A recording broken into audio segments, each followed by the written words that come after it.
कल हमारे यहाँ पे तिलियामुरा फॉरेस्ट सब डिवीज़न में एक आईयूसीएन करके एक इंटरनेशनल एनजीओ है। उनके एक मेंबर जो एलिफेंट एक्सपर्ट है वो हमारे यहाँ पे विज़िट के लिए आए थे। उनके साथ जो एएनसीएफ बेंगलुरु बेस्ड एक एनजीओ है वो भी हमारे यहाँ पे ऑलरेडी रेडियो कॉलरिंग का जो वाइल्ड एलिफेंट का करने वाले हैं हम उसके ऊपर काम कर रही है। और हमने 3 हफ्ते पहले एक वाइल्ड हाथी का रेडियो कॉलरिंग भी किया है। उसका भी इंफॉर्मेशन हमें मिल रहा है कि हाथी का एग्जैक्ट लोकेशन कहाँ पे है।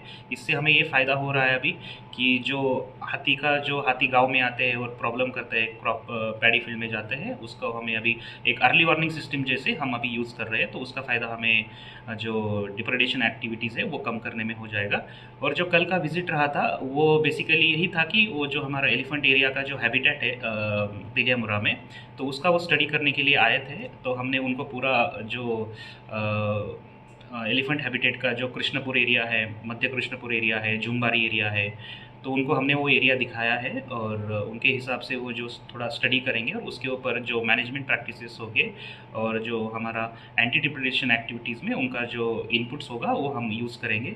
उसके अलावा हमने जो हमारा मुंगियाकामी एलिफेंट कैंप है उनको भी विज़िट किया था, क्योंकि वो जो कैप्टिव एलिफेंट्स होते हैं उसका भी हर दिन हमें एक एसओपी फॉलो करना होता है उनका केयर और मैनेजमेंट के बारे में। तो वो भी उन्होंने भी बहुत सारे वैल्यूएबल इनपुट्स हमें दिए हैं कि हर एक हाथी का हम कैसे डे टू डे एक्टिविटीज़ के ऊपर फोकस करके उनका जो वेलफेयर है उसके ऊपर ज़्यादा से ज़्यादा फोकस कर सकते हैं। तो उन्होंने बहुत सारे वैल्यूएबल इनपुट्स दिए हैं। वो जो इनपुट्स देने के बाद हम उसको इम्प्लीमेंट करेंगे। इससे जो हमारे कैप्टिव एलिफेंट्स है उनको भी थोड़ा सा उनका वेलफेयर के बारे में हम ज़्यादा से ज़्यादा काम कर सकते हैं। सर रेडियो कॉलर तो 2 लगाने का बात चला था, दूसरा कब लगा?